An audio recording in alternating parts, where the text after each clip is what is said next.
50 है, कितना डिग्री हो कि ये दोनों का योग 90 डिग्री आ रहा है, तो इसके लिए कितना बचा? 90 डिग्री नहीं बचा, तब कितना बनता है? 90 डिग्री। और वो दिया जो कोण बराबर होते हैं, जो एंगल इक्वल होते हैं, उनके सामने वाले साइड भी इक्वल होगा। टोटल लंबाई में ये 4 और ये 4 मतलब 8। साथियों, शिक्षा आईएएस इंस्टीट्यूट के ऑनलाइन प्लेटफॉर्म में आपका स्वागत है।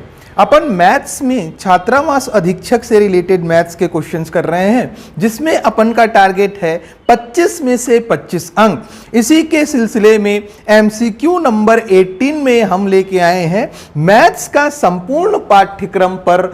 आपका जैसे पेपर होने वाला है ना हॉस्टल वार्डन का, उसमें जिस प्रकार के क्वेश्चन, जिस टॉपिक से क्वेश्चन एक्सपेक्टेड है, उसी प्रकार से इस वीडियो में सारे क्वेश्चंस का डिस्ट्रीब्यूशन है। तो चलिए स्टार्ट करते हैं। देखिए, साथ में हम ये कह रहे हैं, हमने ये तो एमसीक्यू वाला सीरीज तो रखा ही है, साथ में जो चैप्टर है ना, जैसे लाइंस एंड एंगल्स हमने अभी शुरू किया हुआ है, तो अल्टरनेट डेज में एमसीक्यू भी आएगा, प्लस साथ में क्लासेस भी लगेंगी। जो चैप्टर्स लाइंस एंड एंगल्स या ज्योमेट्री वाला है, उस पोर्शन को भी कंटिन्यू करेंगे। तो आज की बारी है किसकी? एमसीक्यू की। कल अपन नेक्स्ट क्लास में लाइंस एंड एंगल्स को कंटिन्यू करेंगे, उसके बाद फिर एमसीक्यू, फिर लाइंस एंड एंगल्स स्टार्ट रहेगा। तो चलिए देखिए क्या कहता है। चित्र में दिए गए x का मान ज्ञात करें। x का मान ज्ञात करना है। इस फिगर में x कहां पे है? ये x रहा। इसका मान ज्ञात करना है, मतलब उस कोण का मान ज्ञात करना है, और तो कुछ भी नहीं दिया। तो हम कैसे देखेंगे? यहां पे एंगल्स दिए गए हैं, ठीक है, लेकिन देखिए ये वाली रेखा ना और ये वाली रेखा दोनों में एरो है ऐसा, इसका मतलब ये होता है, ऑटोमेटिकली आपको समझ में आना चाहिए कि ये दोनों लाइंस क्या हैं? एक दूसरे के पैरेलल हैं, समांतर हैं। समांतर जैसे ही होंगी ना, तो हमको समांतर रेखा कब काम की होती है? कोई सी भी समांतर रेखा हम जानते हैं कब काम की होती हैं? जब वो उनको कोई एक लाइन ऐसी कट करे, लेकिन ये दोनों पैरेलल लाइंस तो इस तरफ है, इनको कोई कॉमन लाइन कट कर रही है क्या? इसको कट कर रही है, देखो ये कट कर रही है, टच कर रही है या कट कर रही है, एक ही बात है। इसको टच कर रही है, कट कर रही है, एक ही बात है। लेकिन कोई कॉमन लाइन कट कर रही है क्या? नहीं कर रही। तो हम क्या करेंगे? इसको एक्सटेंड करना होता है, बढ़ाना होता है।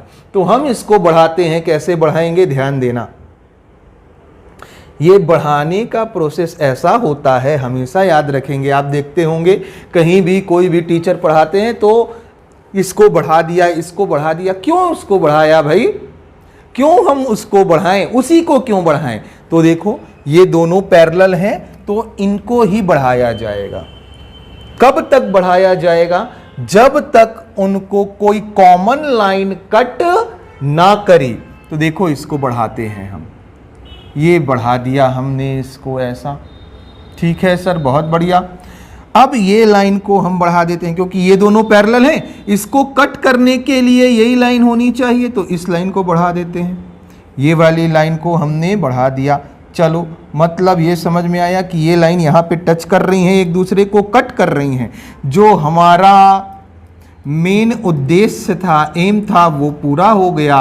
दो पैरेलल लाइन्स हैं, उन दो लाइंस को कोई एक कॉमन लाइन कट कर रही है। ये देखो, इसको डॉटेड क्यों कर रहे हैं हम? डॉटेड करने से ये पता चलता है कि ये हमने एक्सटेंड किया है, बढ़ाया है। चलो, ये दोनों लाइन पैरेलल हैं, इसको एक कॉमन लाइन कट कर रही है। अब आप सभी जानते हैं जिन्होंने पढ़ा हुआ है कि सर ये 20 डिग्री है ना, तो ये भी, ये पैरेलल है, ये पैरेलल है, एक ट्रांसवर्स लाइन है।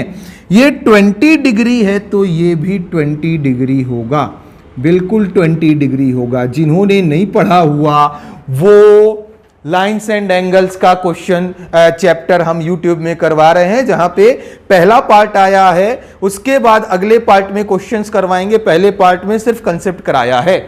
तो देखिए, दो लाइन पैरेलल हैं, एक ट्रांसवर्स लाइन कट कर रही है, तो ये 20 डिग्री, जितना डिग्री ये है उतना डिग्री वो होगा।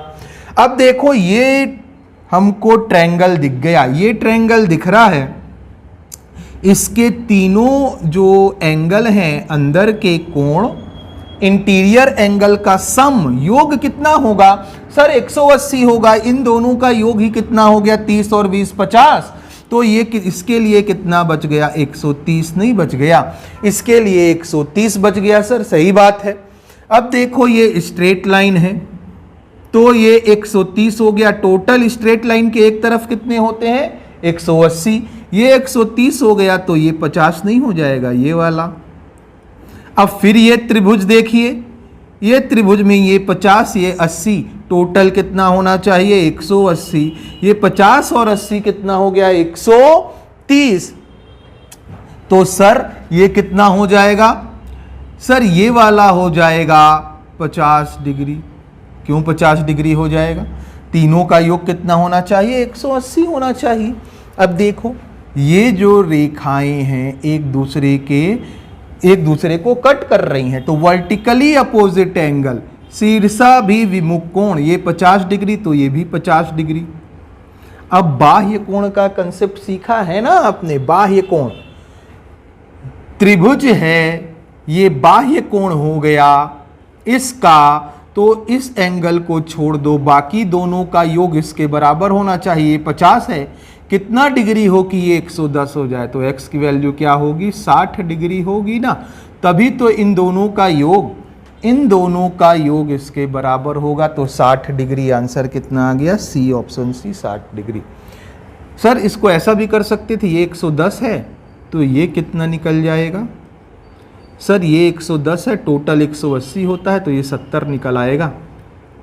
70 डिग्री है, ये 50 डिग्री है, 70 और 50 कितना हो गया ये नहीं पता था आपको अभी। तो 70 और 50 कितना हो गया 120, तो 180 है त्रिभुज के अंदर के कोणों का योग। इसको क्या होना चाहिए कि 180 हो जाए, जब ये 120 है, ये दोनों मिला के 120 हैं, 70 और 50 120 हो गए तो ये 60 नहीं हो जाएगा, तब तो 120 और 60 180 डिग्री होगा। आंसर कितना आ रहा है 60 डिग्री आ रहा है। उम्मीद करते हैं आपको ये क्वेश्चन समझ में आया होगा। कंसेप्ट क्या है, कंसेप्ट ये है कि जो रेखा पैरेलल हैं, जो लाइंस पैरेलल हैं, उसको कोई ऐसी लाइन कट करे जो दोनों में कॉमन, दोनों लाइंस को कोई कॉमन लाइन कट करे। तो इसको बढ़ाया ये कॉमन कट कर रही थी। सर जरूरी है क्या इन दोनों को ही बढ़ाना, तो देखो जरूरी नहीं है, हम ये वाली लाइन बढ़ा देते और ये वाली लाइन इसको कट की ना, इसको भी बढ़ा देते, इसको नहीं बढ़ाते, इसको बढ़ा लेते, मान लेते हैं ऐसा।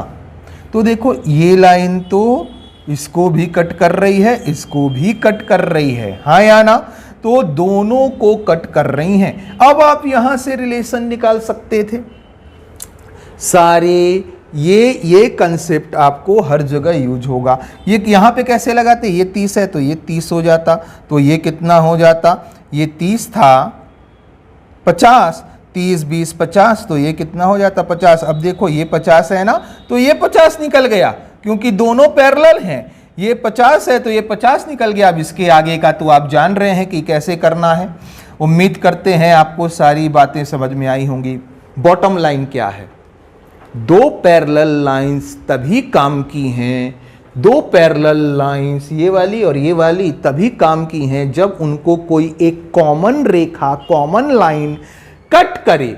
यहां तो ये इसको भी कट नहीं कर रही, ये इसको टच कर रही है, तो सर इन दोनों को बढ़ा दिया तो कट कर रही हैं, या फिर इसको बढ़ाया ना और इसको भी बढ़ा दिया ऐसे तो कट कर रही हैं।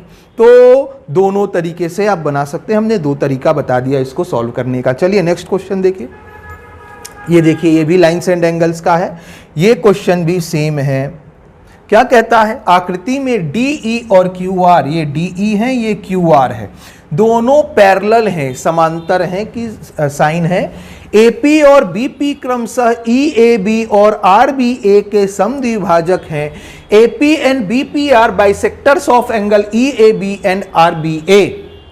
देखो EAB का बाइसेक्टर है, RBA का बाइसेक्टर है। बाइसेक्टर है मतलब क्या समझ में आया, ये पूरे एंगल को दो बराबर भागों में कट किया होगा, तो मानते हैं ये है अल्फा और ये भी अल्फा, क्योंकि दोनों बराबर है ना, बाइसेक्टर है। तो ये बीटा है और ये भी क्या है, बीटा है। अब हमको ये चीज एकदम अच्छे से मालूम है, दो पैरेलल लाइंस हैं, इसको कोई लाइन कट कर रही है, तो एक तरफ के जो एंगल्स हैं ना इनका सम जो होता है योग, वो होता है 180 के बराबर।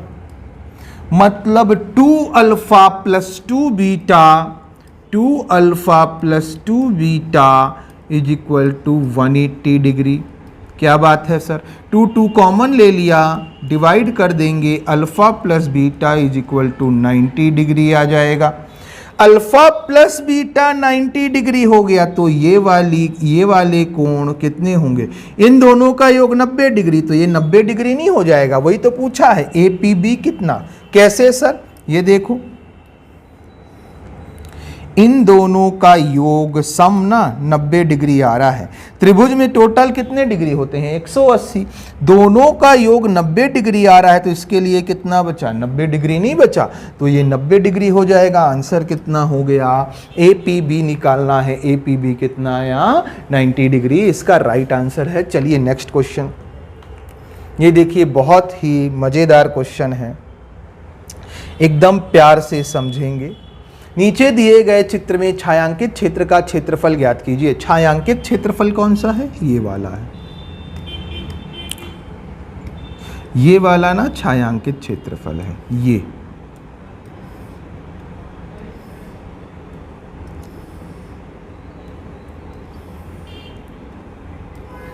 ये ड्रॉ नहीं हुआ ढंग से, हम आपके लिए ड्रॉ कर दे रहे हैं। ये वाला भाग छायांकित क्षेत्रफल है, ठीक है भाई, बहुत बढ़िया।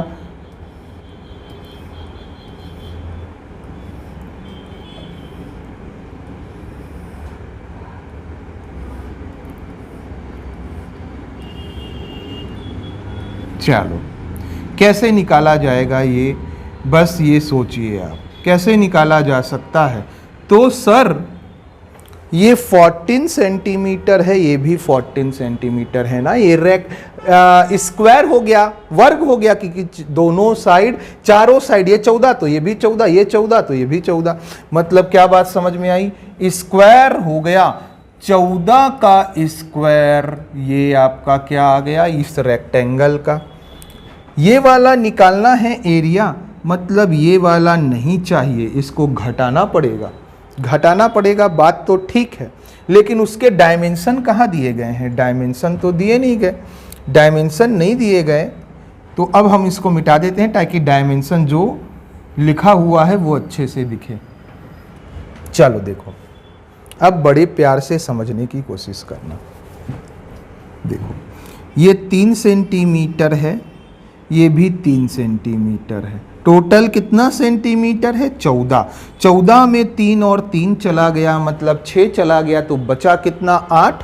ये भी 14 है, 14 में 3 चला गया, 3 चला गया, मतलब यहाँ से यहाँ 8 बचा, यहाँ से यहाँ 8 बचा। आपको थोड़ा टेढ़ा दिख रहा होगा, ऐसे आयत टाइप का दिख रहा है, पर बराबर है, 14 14, ये भी 3 3, ये भी 3 3, मतलब यहाँ से लेके यहाँ तक 8 सेंटीमीटर, यहाँ से लेके यहाँ तक 8 सेंटीमीटर है। अब देखो ये सेमी सर्कल है, सेमी सर्कल मतलब अर्धवृत्त, तो यहाँ पे सेंटर होगा, यहाँ पे इसका सेंटर होगा, यहाँ पे इसका सेंटर होगा, यहाँ पे इसका सेंटर होगा। अब देखो मानते हैं ये R है, ये R, तो ये भी R होगा, ये भी R होगा। अब देखो ये भी R होगा, क्योंकि ये इसका सेमी सर्कल, तो ये R होगा, यहाँ से लेके यहाँ तक रेडियस, यहाँ से यहाँ तक रेडियस, ठीक है, मतलब ये वाली दूरी R और R, तो ये कितना हो गया, 2R हो गया। हम यहाँ से लेके यहाँ तक की दूरी निकालना चाह रहे हैं, ये R है, ये R मतलब टोटल 2R, तो ये भी 2R, यहाँ से लेके यहाँ तक R, तो टोटल कितना हो गया, R 2R और R मतलब 4R। 4R is equal to 8 नहीं आ गया, क्योंकि टोटल 14 था, उसमें से 3 और 3 चला गया, 14 में से 3 चला गया, 3 चला गया, 8 बचा, और ये 4R हुआ। R की वैल्यू कितनी आ गई, 2, मतलब ये R की वैल्यू 2, ये कितनी आ गई, 4, 2R हो गया, तो ये 4 आ गई। चलो ठीक है, ये 2 आ गई। अब सेम ऐसा देखो तो ये R है, क्यों R है सर, अरे भाई ये रेडियस है तो ये भी रेडियस है, ये भी रेडियस है, और यहाँ से यहाँ ये देखो ये भी r है, इसका रेडियस और इसका रेडियस, तो ये 2r, तो ये भी 2r, टोटल ये भी 4r हो गया, तो ये भी r की वैल्यू वही आई। तो कितना आया यहाँ से यहाँ का डिस्टेंस एक बार देख लेते हैं, एक बार और अच्छे से समझिए। सर ये 2 और 2 ये हो गया पूरा का पूरा 4, इसका कितना आया 4 हो गया, ये भी 4 हो गया। यहाँ से लेके यहाँ तक की दूरी कितनी है 2, कितनी है 2, ये दूरी कितनी है 2, ये दूरी कितनी है 2, ये दूरी कितनी है 2। तो चलो हम देखते हैं, बीच में 4 और 4 का आपको वर्ग नज़र नहीं आ रहा, तो वर्ग का स्क्वायर घटा दोगे तो 4 का स्क्वायर घटा दिया। और क्या घटाना है सर? ये 4 ठोक अर्धवृत्त हैं, 4 अर्धवृत्त हैं, इनको जोड़ेंगे तो 2 अर्धवृत्त को जोड़ा तो एक सर्कल बन गया और एक सर्कल बन गया। दोनों सर्कल घटाना है, मतलब एक सर्कल की वैल्यू होती है पाई r स्क्वायर। r की वैल्यू कितनी है? r कितना है? 2 है, 2 है भाई। पाई की वैल्यू उसने रखा है 3.14 लो, और r स्क्वायर, r कितना है? 2 है, 2 दूना 4, कितना आ गया 14 का। अच्छा ये एक पाई r स्क्वायर आ गया, ये देखो ये पाई r स्क्वायर आया, ये तो एक गोले का आया, लेकिन गोला है कितना? 2 है, तो 2 करना पड़ेगा, क्योंकि एक कितने अर्धगोले हैं? 4 अर्धगोले, 4 सेमी सर्कल हैं, तो सबको मिलाएंगे तो 2 क्या बन जाएंगे? क्या 2 वृत्त बन जाएंगे, 2 अर्धवृत्त हैं, अर्धगोला कहा हमने, सॉरी, 2 अर्धवृत्त हैं, 4 अर्धवृत्त हैं, 4 अर्धवृत्त को मिलाया तो 2 वृत्त बन गए, 2 सर्कल बन गए। तो देखो ये एक वृत्त पाई r स्क्वायर इंटू 2, क्योंकि 2 वृत्त को 2 सर्कल को घटाना है। 14 का स्क्वायर 196 माइनस 4 का स्क्वायर 16 प्लस 4 दूना 8, 14 अट्ठे 112, 11 आया, और ये कितना हो गया 12, ठीक है। 4 दूना 8, 8 दूनी 16, 8 तिया 24, 24 और 1 25, 25.12, इसको जोड़ देंगे 196 माइनस कितना आया 6 5 11, हासिल आई 1 2 और 1 3 और 1 4, 41.12। सर ये घटाया ना, तो ये कितना आएगा 88.95 में से 1 गया, तो ये कितना आ जाएगा? 5 में से 1 गया 4, और ये 5 4 9, 154.88 सेंटीमीटर स्क्वायर एग्जैक्ट आ रहा है। ऑप्शन नंबर चेक करेंगे ना, तो एक ही ऑप्शन में पॉइंट के बाद 8 दिया है, तो ये सब घटाने की आपको ज़रूरत नहीं पड़ती। सिर्फ और सिर्फ क्या किया है, देखो हमको बाहर का तो पता है 14 और 14, हमको अंदर का घटाना है। अंदर कैसे मिलेगा? अंदर हमको मिलेगा, हमको ये पता चल गया ये सब सेमी सर्कल हैं, तो यहाँ से लेके यहाँ तक की दूरी r है, ये भी r है, ये भी r है। तो हम चलना स्टार्ट करते हैं, यहाँ से यहाँ r, ये 2r हो गया, तो ये 2r और ये r हो गया। देखो यहाँ से यहाँ 2r, तो 4r की value r plus 2r 3r और एक r, 4r की वैल्यू 8, तो r की वैल्यू 2, तो यहाँ भी r की वैल्यू 2। ये घटाना है, ये 2r है, r की वैल्यू 2, तो इसकी वैल्यू एक वैल्यू 4, ये भी 4, ये भी 4, ये भी 4, वर्ग बन गया ना, तो 4 का square plus semi circle pi r square, एक गोले का, एक वृत्त का कितने सेमी सर्कल हैं? एक सेमी सर्कल, दूसरा, तीसरा और चौथा। ये दोनों सेमी सर्कल मिलके एक सर्कल बनाएंगे, ये दोनों सेमी सर्कल मिलके एक सर्कल बनाएंगे, 2 सर्कल हो गए।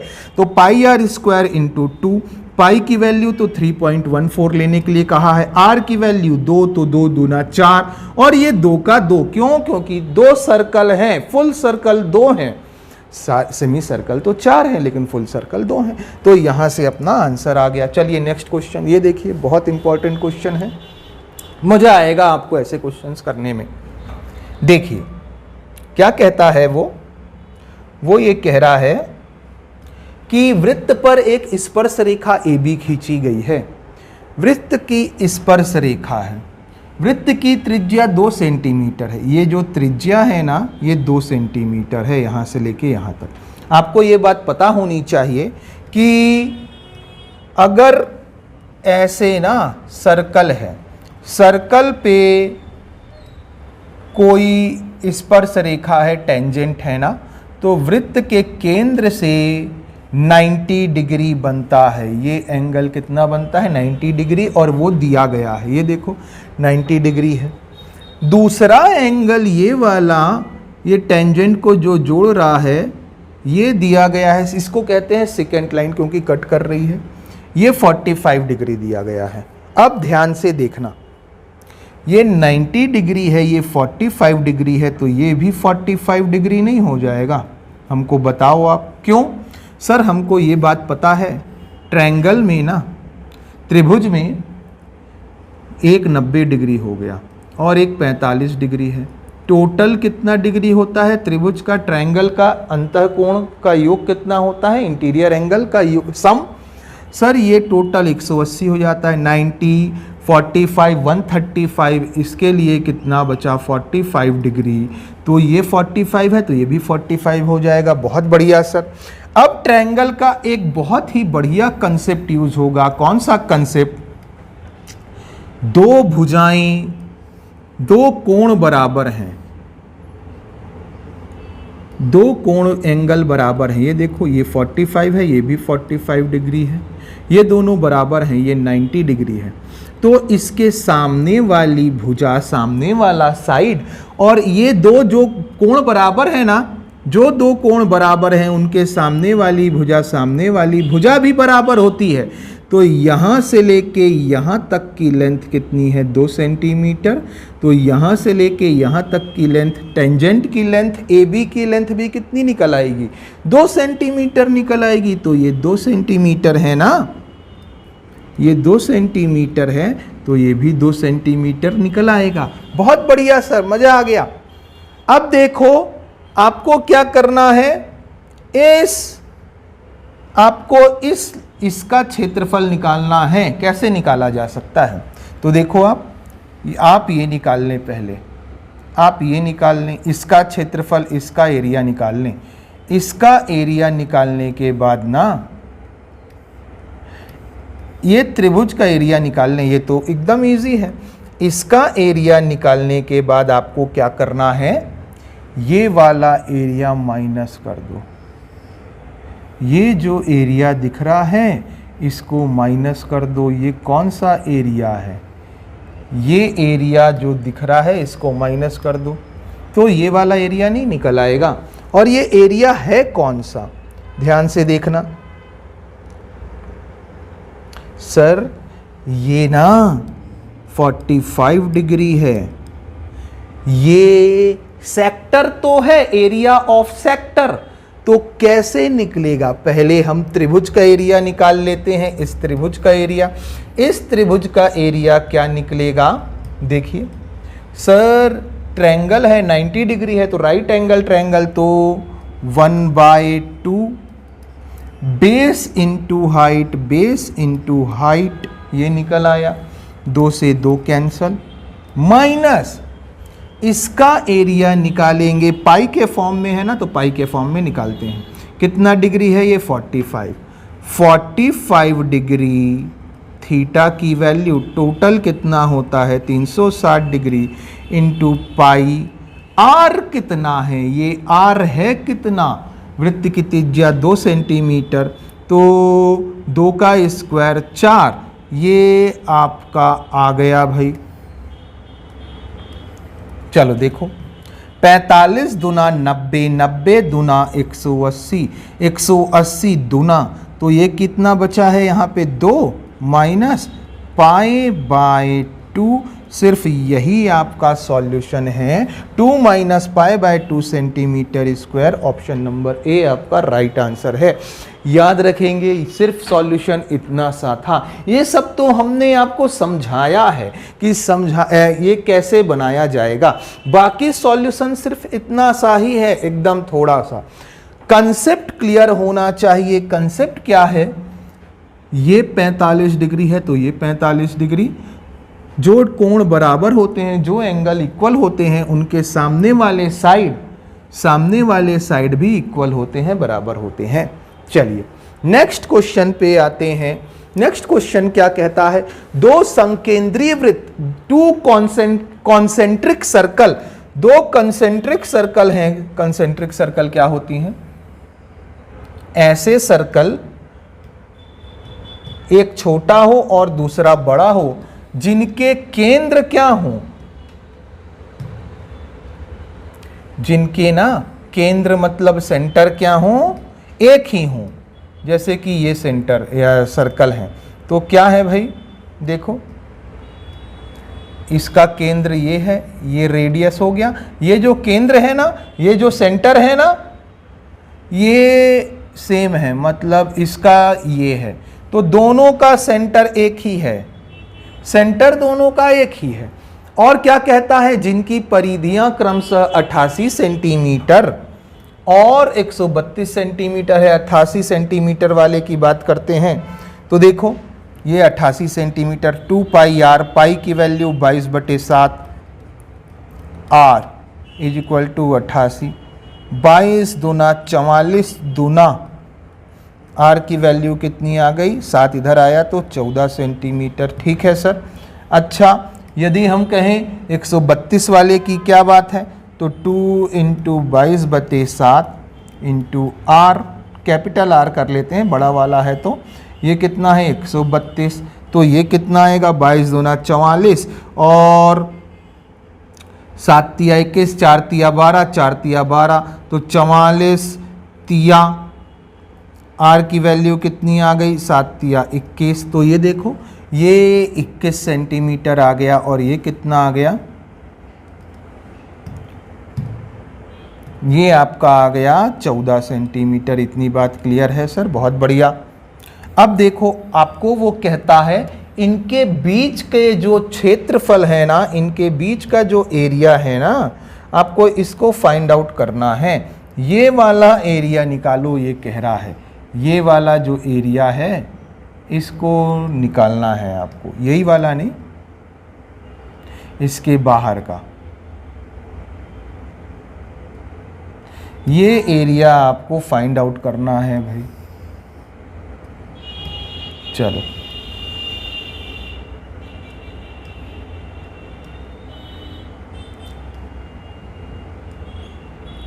इनके बीच का एरिया आपको निकालना है। कैसे निकाला जाएगा ये एरिया?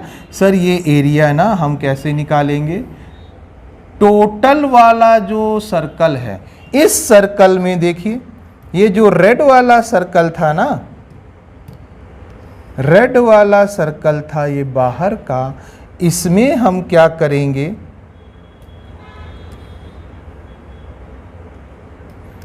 ये जो सर्कल है, इस सर्कल में क्या करना है? इसमें अंदर वाला सर्कल माइनस कर दो, इसका एरिया माइनस कर दो, ये माइनस कर दो, तो क्या निकल आएगा? पूरा क्षेत्रफल नहीं निकल आया? बताओ हमको। ये माइनस कर दिया तो बीच का क्षेत्रफल निकल आया। तो सेम वही करते हैं यहाँ पे। क्या करते हैं? पाई आर स्क्वायर, सर पाई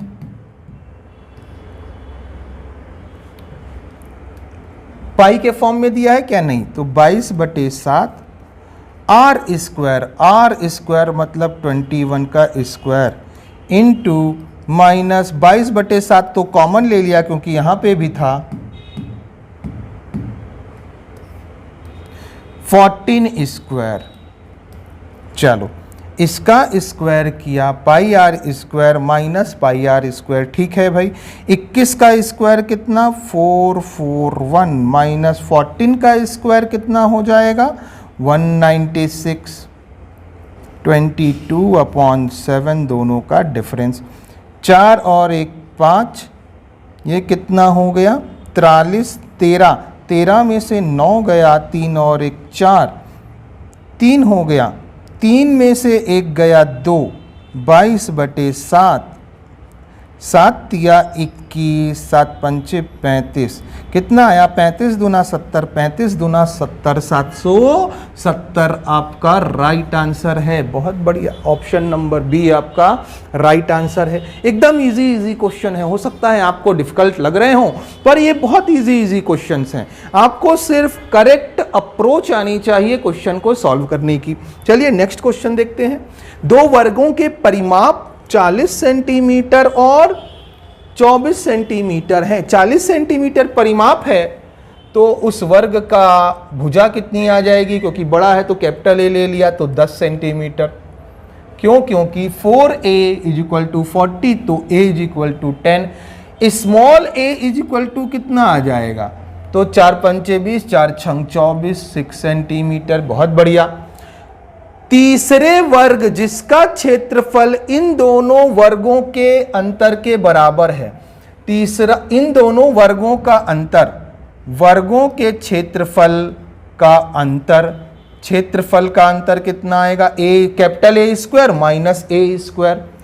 तो 10 का स्क्वायर 100 माइनस 6 का स्क्वायर 36 = 64। किसके बराबर है? तीसरे वर्ग के क्षेत्रफल के बराबर है। तीसरा वर्ग का क्षेत्रफल मान लेते हैं x स्क्वायर है, तो x की वैल्यू कितनी आ गई, 8 सेंटीमीटर। बहुत बढ़िया। तो तीसरे वर्ग का परिमाप निकालना है। परिमाप क्या होता है, 4a, 4 इंटू साइड, साइड कितना है x, तो 8 चौक 32 इसका राइट आंसर है भाई। ऑप्शन नंबर बी भी इसका राइट आंसर है। चलिए नेक्स्ट क्वेश्चन।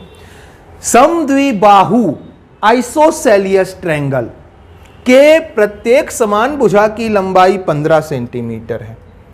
जो भुजा है आइसोसेलियस ट्रायंगल के 15 सेंटीमीटर है भाई। ठीक है, बहुत बढ़िया। ये भी 15 और ये भी 15 सेंटीमीटर है। ठीक है, और क्या कहता है, इन दो समान भुजाओं के बीच का कोण, दोनों समान भुजाओं के बीच का कोण 90 डिग्री। अरे ये 90 डिग्री है, देखो ध्यान से। तो ये आप क्या जानते हो, त्रिभुज का क्षेत्रफल, अरे 90 डिग्री हुआ मतलब राइट एंगल ट्रायंगल हुआ सर। ये 15 है, ये भी 15 है, ये 90 डिग्री है। हम तो इसका बहुत अच्छा फॉर्मूला जानते हैं क्षेत्रफल का, 1/2 बेस मतलब 15 इंटू हाइट 15, 15 का स्क्वायर 225/2 सेंटीमीटर स्क्वायर इसका राइट आंसर है। बताओ कितना सिंपल सा क्वेश्चन था। चलिए नेक्स्ट। एक आयताकार मैदान की लंबाई तथा चौड़ाई 7:4 के अनुपात में है। 7:4 के अनुपात में है। लेंथ और ब्रेड्थ, चलो ठीक है भाई। उसके बाहर चारों ओर बनाया गया 4 मीटर एक चौड़ा रास्ता है। देखिए ध्यान से क्या कह रहा है, ये 7:4 है। इसके बाहर चारों ओर एक रास्ता बनाया गया है। बाहर चारों ओर रास्ता बनाया गया है, चारों ओर बोलता है ना, ये चारों ओर रास्ता है। पार्क सिर्फ इतना है 7:4 के अनुपात में। रास्ता ये है और उसकी लेंथ कितनी है, यहाँ से लेके यहाँ तक 4 सेंटीमीटर, यहाँ से लेके यहाँ तक 4 मीटर होगा, 4 मीटर होगा।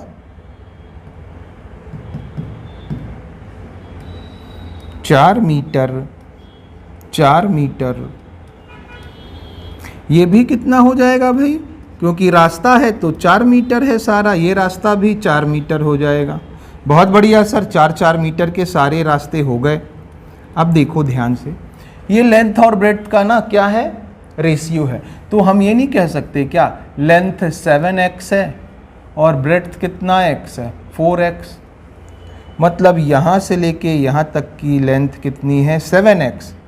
ये 7x हो गया और ये कितना है, ये 4x है। चलो भाई बहुत बढ़िया, ये 7x हो गया। रास्ते का क्षेत्रफल कैसे निकलेगा, ध्यान से देखना आप। ये रास्ता का क्षेत्रफल सर ऐसे नहीं निकाल सकते क्या हम, ये रास्ता का क्षेत्रफल यदि निकालना है तो हम ऐसा करें तो कोई दिक्कत होगी क्या सर। ये देखो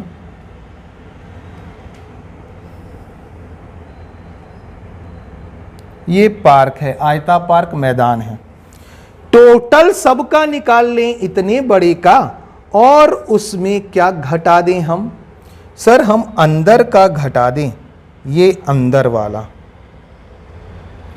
ये ना अंदर वाला किसी तरीके से हम निकाल लें, ये घटा दें किसी तरीके से, इसको घटा दें तो किसका आ जाएगा? रास्ते का क्षेत्रफल आ जाएगा।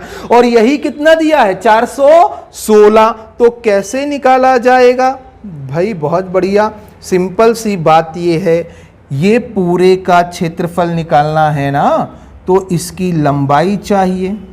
ये तो 7x है, तो 7x तो हो जाएगा, बहुत बढ़िया। प्लस ये वाला 4 नहीं होगा टोटल लंबाई में, ये 4 और ये 4 मतलब 8 मीटर, बहुत बढ़िया। और चौड़ाई हम देखते हैं 4x है, यहां से यहां 4x है, ये ब्लैक वाला अंदर का, क्योंकि 4 यूनिट था उसको हमने x में ले लिया, 4x। 4 मीटर ऊपर 4 मीटर नीचे, तो टोटल 8x नहीं हो गया ये पूरा, तो कितना हो गया? 4x plus 8 metre. ठीक है सर, बहुत बढ़िया, मीटर नहीं लिख रहे अभी हम। अब ये बताओ हमको,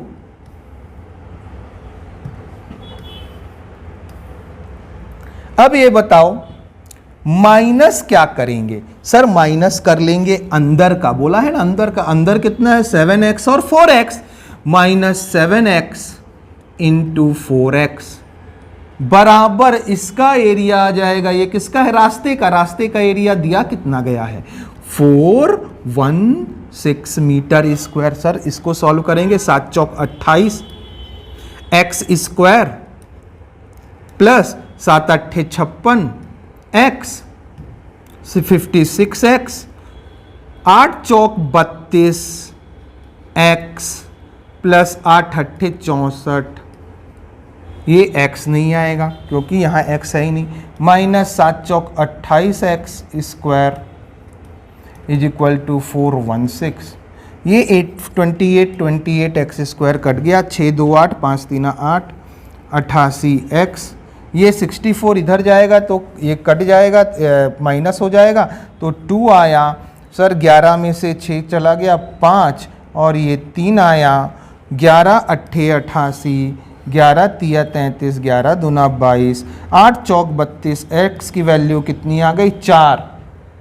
तो ये बताओ पूछा क्या गया है? पूछा गया है मैदान की चौड़ाई कितनी होगी? चौड़ाई मतलब ब्रेड्थ 4 तो था ही, x की value 4 into 4 is equal to 16 metre क्या है आपका? इसका राइट आंसर है। कितना आंसर है? 16। सिंपल सी बात थी, बाहर का निकाल के अंदर का घटाना था, यही बात थी। ये क्वेश्चन में भी ऐसा ही किया है, देखो एक रेडियस वाला था ना, बाहर का निकाल के अंदर घटाना है। एक और था टेंजेंट वाला, बाहर का निकाल के ये वाला घटा देना है। बस यही कंसेप्ट में क्वेश्चन सारे बन रहे हैं। नेक्स्ट क्वेश्चन देखिएगा, एक समचतुर्भुज हमने टोटल ना 2D और 3D का मिला के 2D प्लस 3D और ज्योमेट्री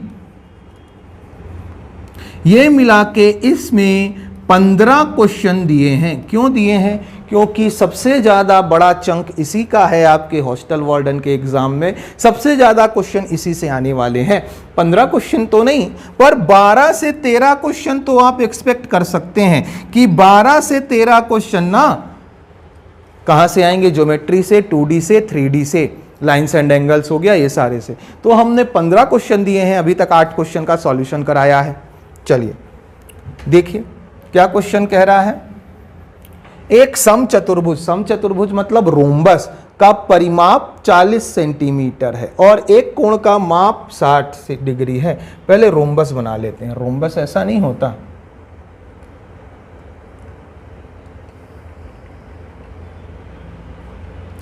ठीक है सर, ये रोम्बस हो गया। देखो जहां पे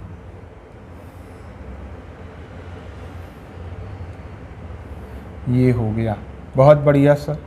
इसने कहा है एक कोण का मान, ये क्या है, ये जो है ना ये डायगोनल है। क्या है? डायगोनल। डायगोनल मतलब विकर्ण। समचतुर्भुज या रोम्बस के डायगोनल है। बड़े प्यार से समझना। वो कहता है समचतुर्भुज की परिमाप 40 सेंटीमीटर है, तो समचतुर्भुज का जो साइड है वो कितना आ जाएगा, ये सारे साइड तो बराबर होते हैं ना, तो ये कितने हो जाएंगे 10 सेंटीमीटर, 10 सेंटीमीटर, 10 सेंटीमीटर और 10 सेंटीमीटर। बहुत बढ़िया, ठीक है। और एक कोण का माप 60 डिग्री है। एक कोण मतलब छोटे वाले का, क्योंकि 4 कोण होते हैं, सब 60-60 भी ले लिया तो 6 चौक 24 हो जाएंगे, तो 240 डिग्री ही हो रहा है, तो छोटे वाले का माप एक 60 डिग्री ले लेते हैं। तो हम जानते हैं ये 60 डिग्री है, तो सामने वाला भी 60 डिग्री होगा। ठीक है सर। 60-60 कितना हो गया 120। टोटल कोण कितना होता है 360, तो बचा कितना सर, ये बच गया 240 डिग्री। ये 240 ये दोनों होंगे और बराबर होंगे, क्योंकि आमने सामने के कोण बराबर होते हैं। तो 240 बचा है तो ये 120 नहीं होगा, और ये 120।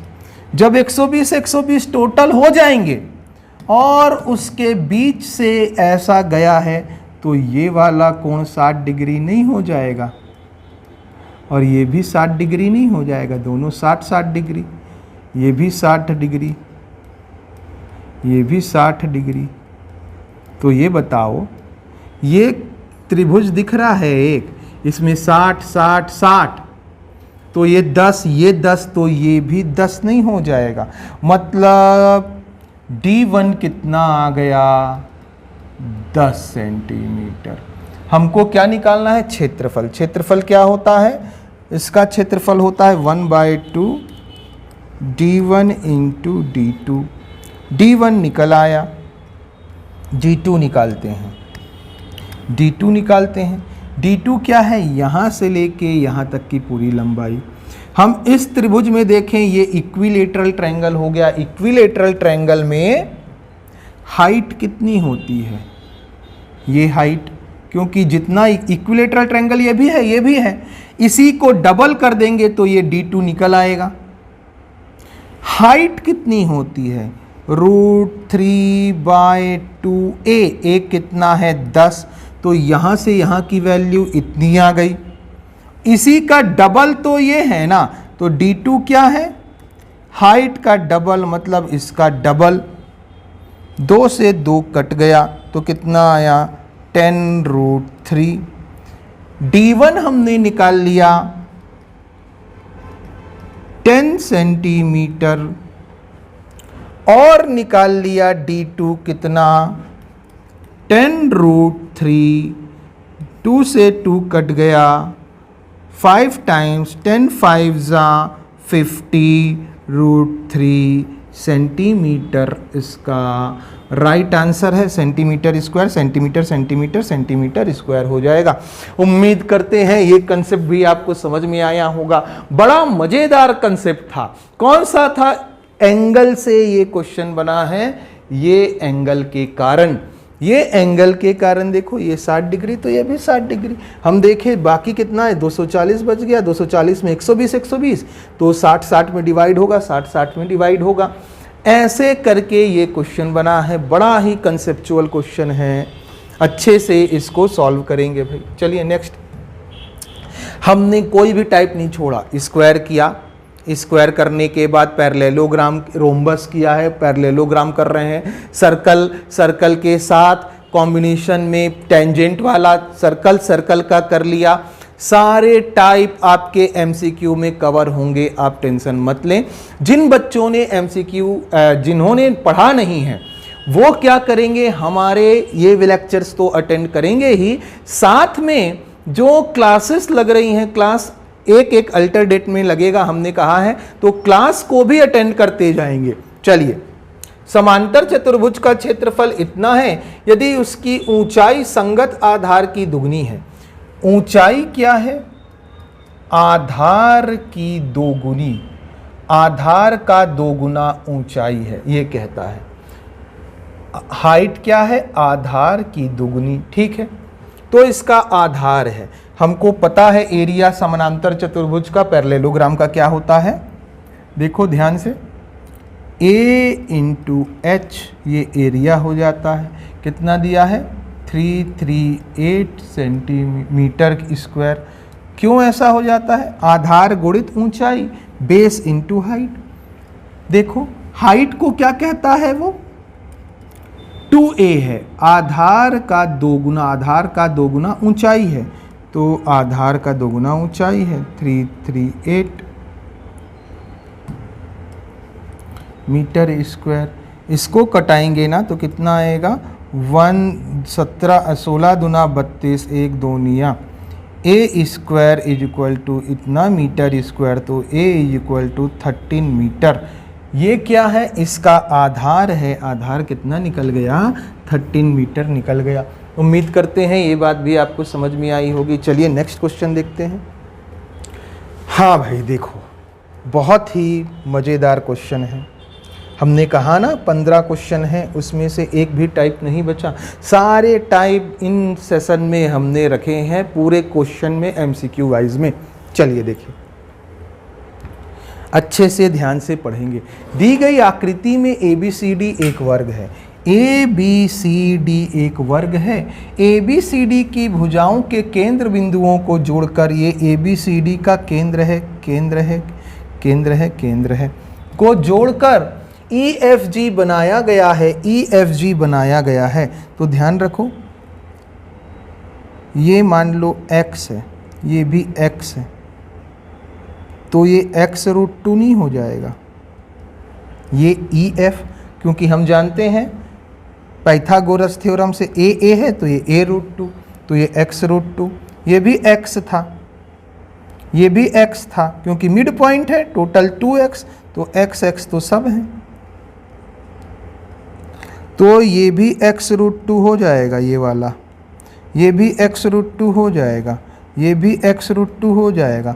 हमको ये बात समझ में आई, सारे बराबर हो गए तो सारे वर्ग भी हो जाएंगे, क्योंकि बराबर हो गए हैं, 90 डिग्री भी बनेगा, मतलब ये भी एक वर्ग है। EFGH भी वर्ग है। इनकी केंद्र बिंदुओं को जोड़कर एक वर्ग बनाया गया है। इनका केंद्र बिंदु को जोड़कर एक वर्ग बनाया गया है। क्या बात है? और वृत्त को वर्ग में अंकित किया गया है, मतलब जितना LM है ना, उतना ही इसका डायगोनल है। देखो, यहाँ से यहाँ R है, यहाँ से यहाँ R है, और ये भी उतना ही है, मतलब ये कितना हो गया? 2R हो गया, 2R, ये भी 2R, ये भी 2R, ये भी 2R। क्यों हो गया सर? क्योंकि वर्ग है। चलो जी, अब देखो, वृत्त का क्षेत्रफल 38.5 है, इसका क्षेत्रफल 38.5 है। क्षेत्रफल कितना होता है? Pi R square is equal to 38.5। Pi की वैल्यू 22/7 यदि रख लें तो 11 दूना 22, 11 तिया 33.11 R square is equal to 7/2, ये भी है, तो ये 3.5 इंटू 7/2, ये भी 3.5 हो गया, तो R इज इक्वल टू कितना? 3.5 सेंटीमीटर। यहाँ से यहाँ R है, देखो ध्यान से, और ये भी R है, तो ये कितना हो गया? 3.5 टोटल 7 सेंटीमीटर। सर ये भी 7 नहीं हो जाएगा, ये भी 7 होगा। अब देखो, ये 7 आया कहाँ से? सारे 7 हो जाएंगे, ठीक है सर। ये वाली वैल्यू तो 7 हो गई, ये 7 हो गई, ये 7 आई कहाँ से?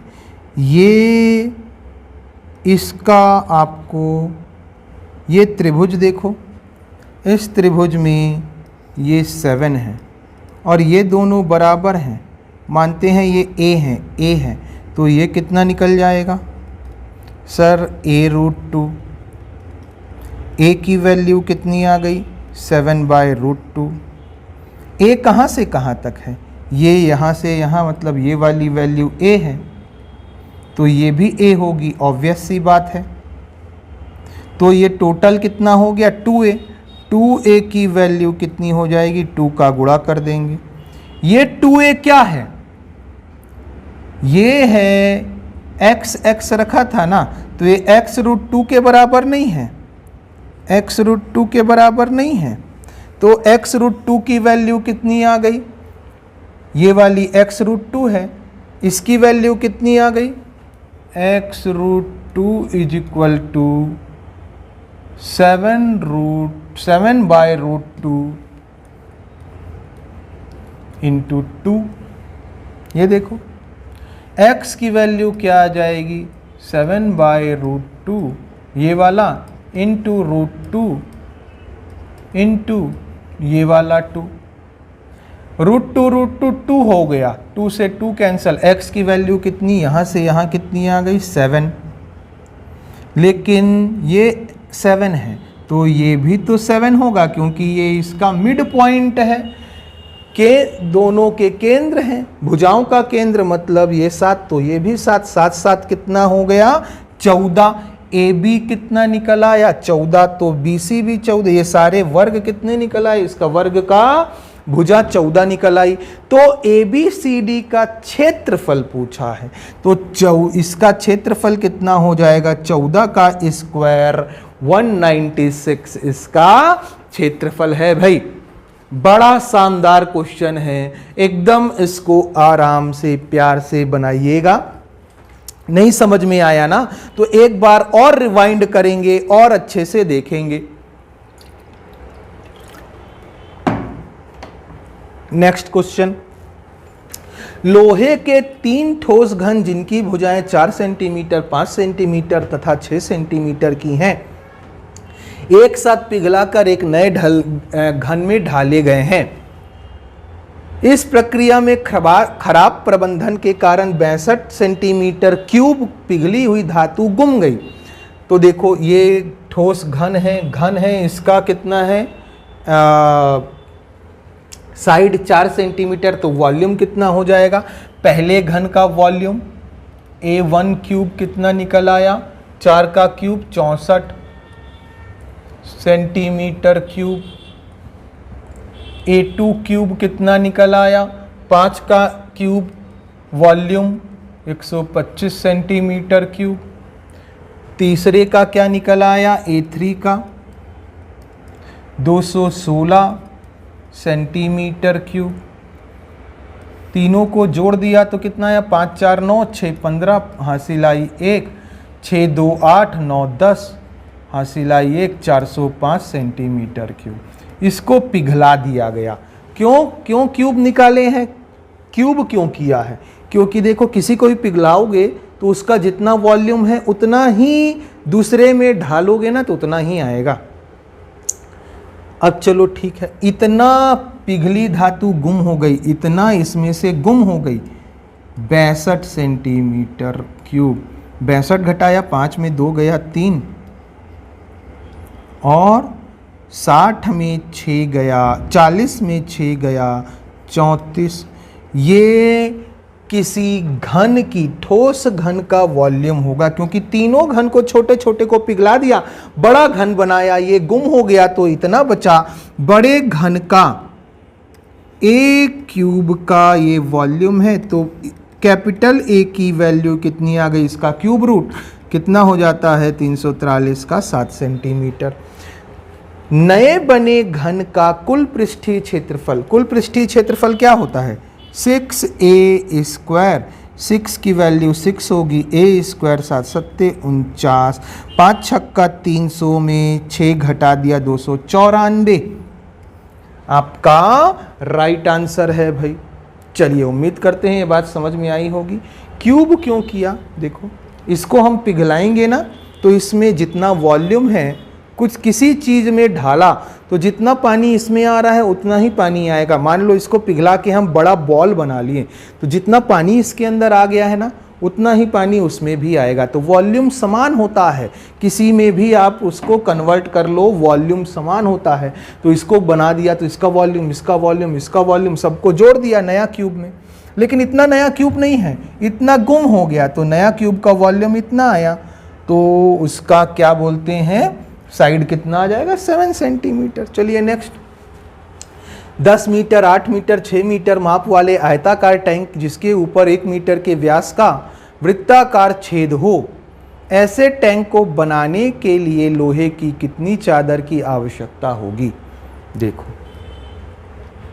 ऐसे समझो, ये ऐसा क्या है, आयताकार टैंक है, आयत के आकार का ये टैंक है भाई। चलो इसके ऊपर क्या हुआ है ना, एक ऐसा वृत्ताकार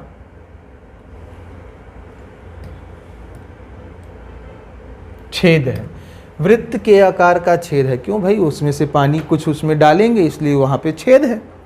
वो छेद कितने का है, 1 मीटर के व्यास का वृत्ताकार छेद है। ठीक है, ऐसे टैंक को बनाने के लिए लोहे की चादर मीटर स्क्वायर में निकालनी है। तो हम क्या करेंगे, इसका टोटल सरफेस एरिया ले लेंगे, उसमें से उसको घटा देंगे। टोटल सरफेस एरिया क्या हो जाता है, 2 × LB plus BH plus HL, ये टोटल सरफेस एरिया घनाभ का हो जाता है। उसमें से πr² घटा देंगे।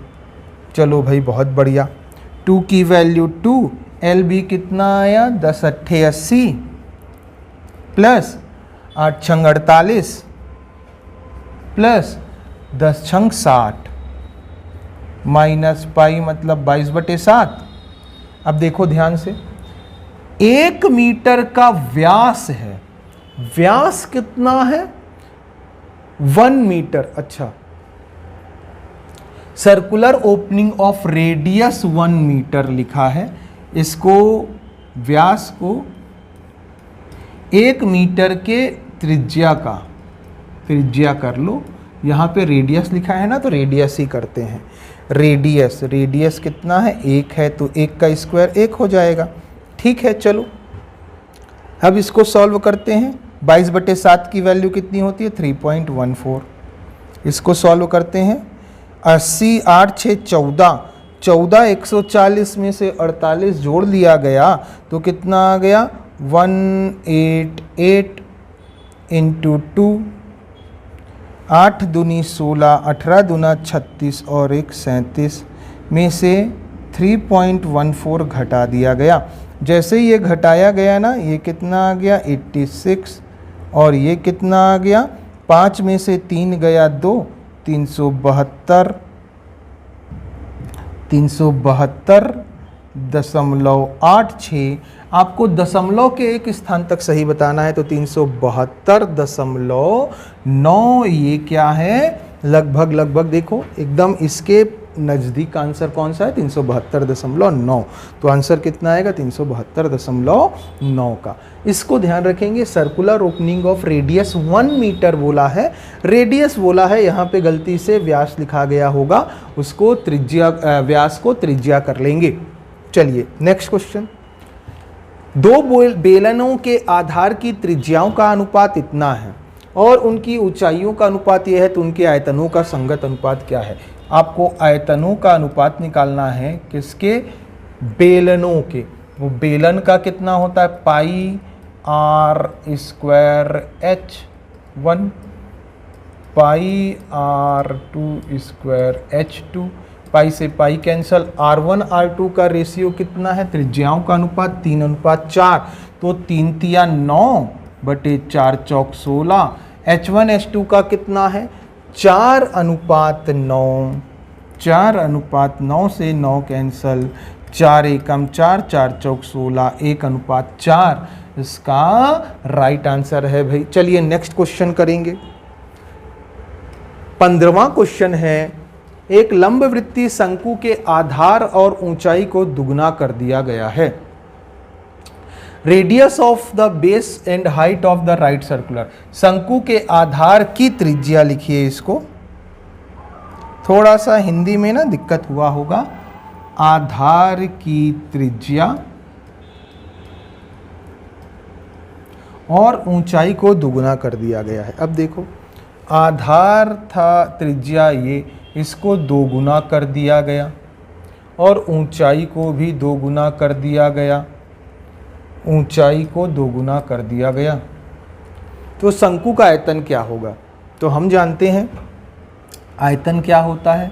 सर यदि ये था आयतन r का स्क्वायर मतलब 2r स्क्वायर और h का स्क्वायर, h कितना है h, एक चीज़ और देखो क्या होता है 1/3 पाई r स्क्वायर h। ये नया r है, ये है नया r स्क्वायर की वैल्यू ये रख दो 1/3 पाई r स्क्वायर की वैल्यू ये रखेंगे तो क्या आ जाएगा 2 का स्क्वायर 2 दूना 4, r का स्क्वायर r स्क्वायर। h क्या आ जाएगा, h की जगह 2h रखा तो देखो 1/3 पाई 4 दूना 8 r स्क्वायर आएगा ना, 2 दूना 4 r का स्क्वायर, ठीक है r स्क्वायर इंटू h। और ये 4 दूना क्या आ जाएगा 8। अब ये बताओ ये तो पहले भी आता था जब r और h था, तो ये आता 1/3 पाई r स्क्वायर h, ये आता। लेकिन अब कितना एक्स्ट्रा आ गया, 8 एक्स्ट्रा आ गया। तो जो वॉल्यूम है 8 टाइम्स ऑफ प्रीवियस वॉल्यूम हो जाएगा।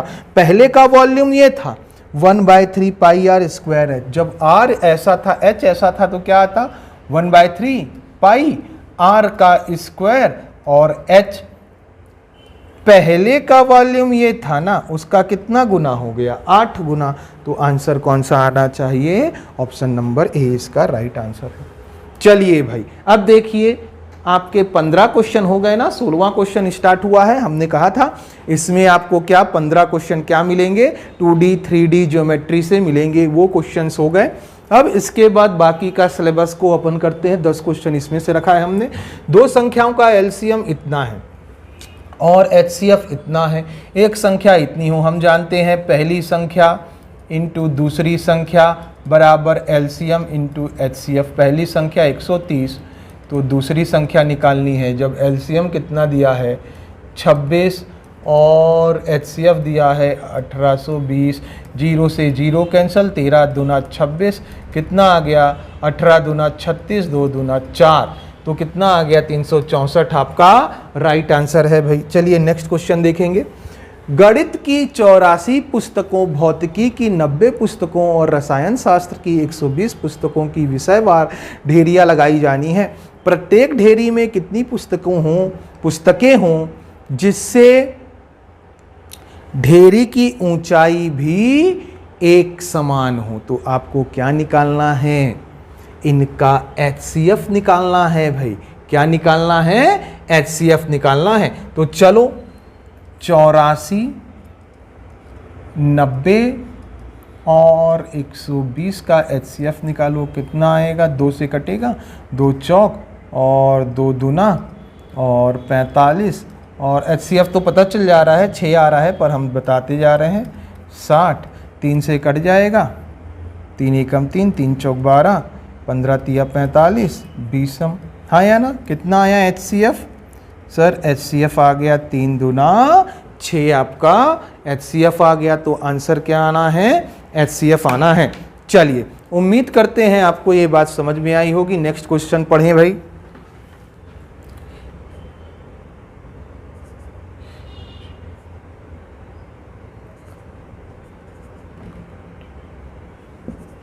देखिए क्या लिखा है, 7 संख्याओं का औसत 18 है, अच्छा इसका मार्क नहीं किया, ये आंसर कितना है 6 है। 7 संख्याओं का औसत 18 है, तदनुसार उनमें से एक संख्या 17 हो और उसे 31 में बदल दिया जाए। औसत का क्वेश्चन है। 7 संख्या है, नंबर कितने हैं 7, उनका एवरेज कितना है 18। अब देखिए योग कितना हो जाएगा, सम हम जानते हैं एवरेज, सम जो योग होता है वो एवरेज और नंबर का गुणनफल होता है। तो 18 छंग 100 108, 18 छंग 126, 18 सत्ते 126, ठीक है। एक संख्या 17 हो, 17 को किस में बदल दिया जाए? 31 में बदल दिया जाए। इसमें से एक संख्या 17 है तो 17 घटा देते हैं। 17 घटाया तो कितना आ गया सर? ये 16, 9 और 1 109। अब इसको बदल दिया किस में? 17 घटा दिया और 31 ले आए। 31 में बदल दिया, 9 और 1 10, 3 और 1 4, 140। तो 7 नंबर का एवरेज अब कितना हो जाएगा? 140 औसत सम है, योग है, तो 140 एवरेज क्या होता है? योग बटे संख्या। 140 बटे 7 कितना आ गया? 20 आपका राइट आंसर है। ऐसा भी देखो, इसको आप बनाओगे ना तो समझ में आ जाएगा। ऐसा देखो कितना कितना एक्स्ट्रा आ गया। तो 31 माइनस 17 कितना एक्स्ट्रा आया? 13 और 1 14, 14 एक्स्ट्रा आ गया। कितनी संख्याओं में? 7 संख्याओं में। तो हर एक संख्या में कितना एक्स्ट्रा आ गया? 14 एक्स्ट्रा आया 7 संख्या में।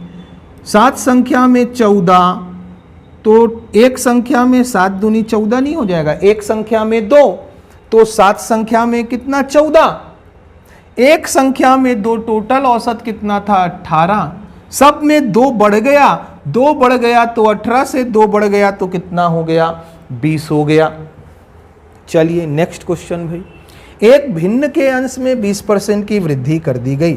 भिन्न है, भिन्न में ये भिन्न है, इसके अंश में 20% की वृद्धि मतलब 120। अब कहता है और उसके हर में 20% की कमी, 20% की कमी तो 100 से कम 20, 80 कर दिया गया। भिन्न का मान कितना हो गया? 4/5। 20 से कटाएंगे तो 20 छंग और 20 चौक 80, या फिर हम कटा सकते हैं 4 दूना 8, 4 तिया 12, 4 तिया 12, 4 दूना 8। ये कितना आ गया? x बाय वाई की वैल्यू 2 ऊपर जाएगा, 4 दूना 8, 5 तिया 15, 18/15 आपका 8 बाय 15 आपका राइट आंसर है। नेक्स्ट क्वेश्चन भाई। रेनू ने एक वस्तु 1240 रुपए में खरीदी और उसे 25% घाटे पर बेच दिया। उस राशि से उसने एक और वस्तु खरीदी और उसे 40% के लाभ पर बेच दिया। रेनू को कुल मिलाकर कितने रुपए का लाभ हुआ? देखो रेनू कितने रुपए में खरीद रही है? 1240 में खरीदी है, ठीक है। सीपी हो गया रेनू का। उसे 25% घाटे में बेच दिया। 25% घाटे में बेच दिया मतलब 1240 को ना 75% में बेच दी। ठीक है सर, बहुत बढ़िया, इतने में बेच दी है। अब इससे जो पैसा मिला, एक वस्तु और खरीद ली, इतने में एक वस्तु और खरीद ली, इतने में कुछ खरीद ली, 75% में बेची ना, कुछ पैसा मिला, उसमें कुछ खरीद ली। अब उसको कितने में बेच रही है? 40% लाभ में मतलब 140 में। इतने में खरीदी है, 40% लाभ मतलब 140 में बेची है, तो अब इतने में बेच दी। तो अब रेनू को कितने प्रतिशत का लाभ हुआ? यहाँ से रेशियो ले लो, क्योंकि हमने परसेंट में पढ़ाया है। जिन्होंने नहीं पढ़ा, परसेंट का चैप्टर देखेंगे, समझ में आ जाएगा। देखो 25 तिया 75, 25 चौक 100, 0 से 0 कैंसिल नहीं हो गया, तो कितना आया? 40 इधर और 14 दूना 28, 14 तिया 42, ये फिर कट जाएगा। 20 और 21, कितने का फ़ायदा? एक का कहाँ से? 20 से इंटू 100%, 20 पंचे, आंसर कितना आ गया? 5%।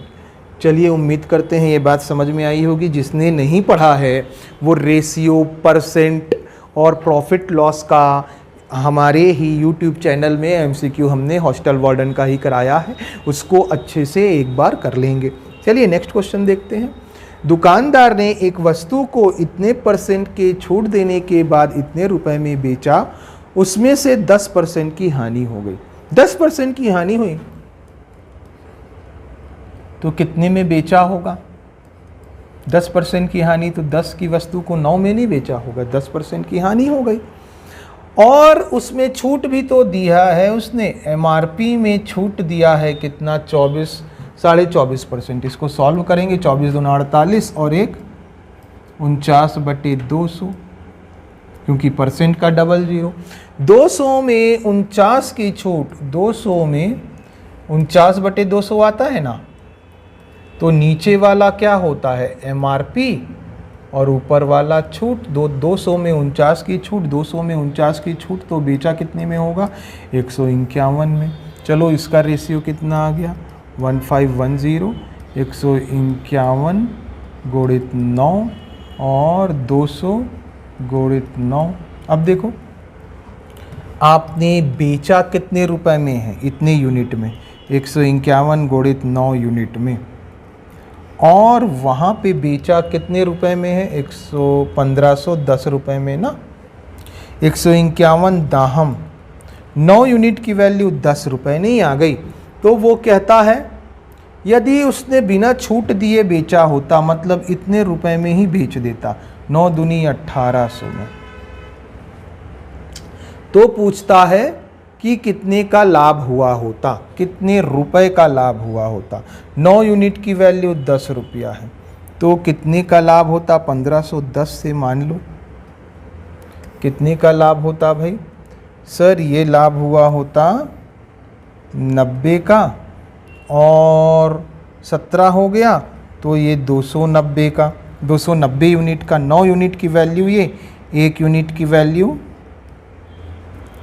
10/9, तो 290 यूनिट की वैल्यू 10/9 गुणित 290 कितना आ गया, 2900 रुपये आ गए। उसको 9 से डिवाइड करेंगे, 9 तिया 27, 2 आया, 9 दूनी 18, 9 दूनी 18, 322 सही, 2/9। ये आपका आंसर है, ऑप्शन नंबर डी इसका राइट आंसर है भाई। जिन बच्चों ने भी नहीं पढ़ा है वो ratio, percent, profit loss, discount के चैप्टर पढ़ेंगे। साधारण ब्याज पर उधार दी गई राशि 1 वर्ष में इतने रुपए। अब देखो बड़े प्यार से इसका कंसेप्ट समझना। कोई धन राशि है P, साधारण ब्याज पे उधार दी गई पहले साल में कितने रुपए हो गई, 6076 रुपए, और 4 साल में ना A4 अमाउंट 4 साल में बाद कितना हो गया, 7504। तो 3 साल में कितना ब्याज निकला, 3 साल का ब्याज निकल आया सर, दोनों को घटाया, 4 4 8, 9 हो गया, 9 में से 7 गया 2, और ये कितना हो गया 74, 74 मतलब 14, 74 में से 60 गया 14। ये क्या आ गया, ब्याज आ गया।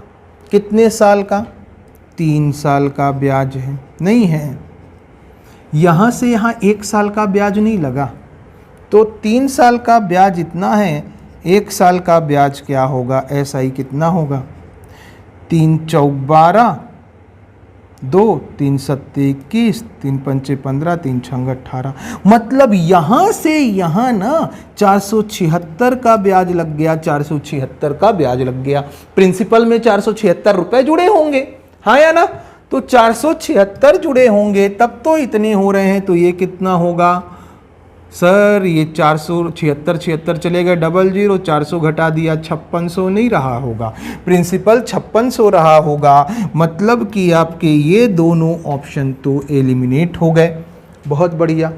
अब देखो रेट ऑफ इंटरेस्ट क्या जानते हो, रेट ऑफ इंटरेस्ट निकालना है ना। 1 साल का ब्याज कितना है, 476 रुपये। कितने रुपए पे ब्याज मिला इतना, 5600 पे इंटू 100%, 00 से 00 काटो, 7 पंचे 35, 7 छंग 42, 7 अट्ठे 56, 7 छंग 42, 7 अट्ठे 56, 7 अट्ठे 56, 8 अट्ठे 64, 4 बचा, 0.8 पंचे 40। ऑप्शन कितना आ गया, 8.5। 5600 दोनों में है, तो ये दोनों आंसर हो सकते हैं। रेट ऑफ इंटरेस्ट से आंसर डिसाइड करना था, तो कितना परसेंट आ गया, 8.5% राइट आंसर है। चलिए नेक्स्ट क्वेश्चन। देखिए ये रेशियो का सीपीएम से बनेगा, ये क्वेश्चन रेशियो पढ़ेंगे तो सीपीएम से आपको समझ में आएगा। यहाँ पे भी समझा दे रहे हैं, जब भी ऐसा क्वेश्चन आए ना, लड़कियों से लड़कों का अनुपात, पहले लड़कों और लड़कियों का दिया है, बॉयज़ और गर्ल्स का रेशियो कितना दिया है, 5:3 दिया है। 50 लड़के महाविद्यालय छोड़ दिए और 50 लड़कियां आ जाएं तो अनुपात 9:7 हो जाता है। 9:7 कब होता है, जब 50 लड़के चले जाते हैं, चले जाएंगे तो माइनस करेंगे, आ जाएंगी 50 लड़कियां तो प्लस करेंगे। अब ये सीपीएम मतलब क्रॉस प्रोडक्ट मेथड, तो क्रॉस प्रोडक्ट करें, 7 पंचे 35, 9 तिया 27, 35 यूनिट और 27 यूनिट का डिफरेंस लेते हैं। जो बड़ा है उसमें से छोटा घटाते हैं। बड़ा कौन आया, 35, 35 में 27 का घटा दिए, 5 निया 45, 450, 5 सत्ते 35, 450, बड़ा कौन, 450 में घटाएंगे किसको, 350 को घटाएंगे। देखो घटाएंगे किसको, -350 को, तो माइनस माइनस प्लस हो गया, 4 3 7 और 1 800। कितने यूनिट की वैल्यू, 5 3 8 यूनिट की वैल्यू, 8 यूनिट की वैल्यू 800, तो 1 यूनिट की वैल्यू 100, तो 5 यूनिट की वैल्यू 500 और 3 यूनिट की वैल्यू 300। क्या पूछा है, महाविद्यालय में लड़कों की संख्या कितनी थी, लड़कों की संख्या कितनी है, 500। कितनी है, 500। चलिए नेक्स्ट क्वेश्चन भाई, 24वां क्वेश्चन है। क्या कहता है, ये कह रहा है कि कोई ट्रेन 48 किलोमीटर प्रति घंटे की रफ्तार से चलती है तो वह अपने लक्ष्य पर 12 मिनट की देरी से पहुंचती है। ये ट्रेन को ना यहाँ पे पहुंचना था, एक्चुअल टाइम ये था, मतलब 0 मिनट लेट या फास्ट पहुंचती, वहीं पहुंचना है तो क्यों, कितने मिनट लेट, 0 मिनट, लेकिन वो बाद में पहुंच रही है, इसके बाद पहुंच रही है। कब, जब 48 किलोमीटर ना प्रति घंटे की चाल से चल रही है तो 12 मिनट लेट पहुंच रही है। लेकिन यदि उसने अपनी चाल थोड़ी सुधारी होती और वो चलती 64 किलोमीटर प्रति घंटे की चाल से, तो उसका कितने मिनट देरी, 3 मिनट देरी, 3 मिनट देरी। तो अब देखिए स्पीड का जो रेशियो है वो कितना है, 48 किलोमीटर प्रति घंटा और 64 किलोमीटर प्रति घंटा। एक ही दूरी तय कर रही है ना ट्रेन, यहाँ से यहाँ, यहाँ से यहाँ, एक ही दूरी है। जब पहले दिन जा रही थी तो उतनी रफ्तार से जा रही थी और उतनी ही दूरी, दूसरे दिन गई तो यहीं उतनी दूरी। जैसे आप मान लो पहले दिन बिलासपुर से रायपुर गए, इतनी रफ्तार में 12 मिनट लेट ऑफिस पहुँचे, फिर बिलासपुर से रायपुर गए अगले दिन और 3 मिनट लेट पहुंचे। तो जो दूरी तय कर रहे हो दोनों दिन, वो तो कांस्टेंट है, तो डी कांस्टेंट हो रहा है ना।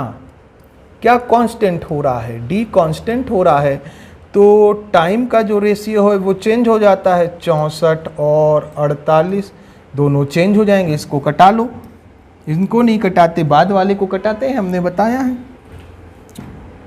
12 चौक 8 छंग 48, 8 अट्ठे 64, तो 16 दूना 32, 16 तिया 48, 16 चौक 64। अब देखो कितना रेशियो आया, 3:4, 4:3 का। दोनों के बीच में टाइम में डिफरेंस कितना है, 1 यूनिट का। कितना यूनिट का, 1 यूनिट का। अब ये बताओ टाइम में डिफरेंस कितना है, ये 3 मिनट लेट है, ये 12 मिनट लेट, दोनों में डिफरेंस कितना, 12 और 9 का 3 का डिफरेंस कितना आया, 9 मिनट। 12 मिनट और 3 मिनट दोनों का डिफरेंस कितना आया, 9 मिनट। और यहाँ पे कितना आया है, 1 यूनिट।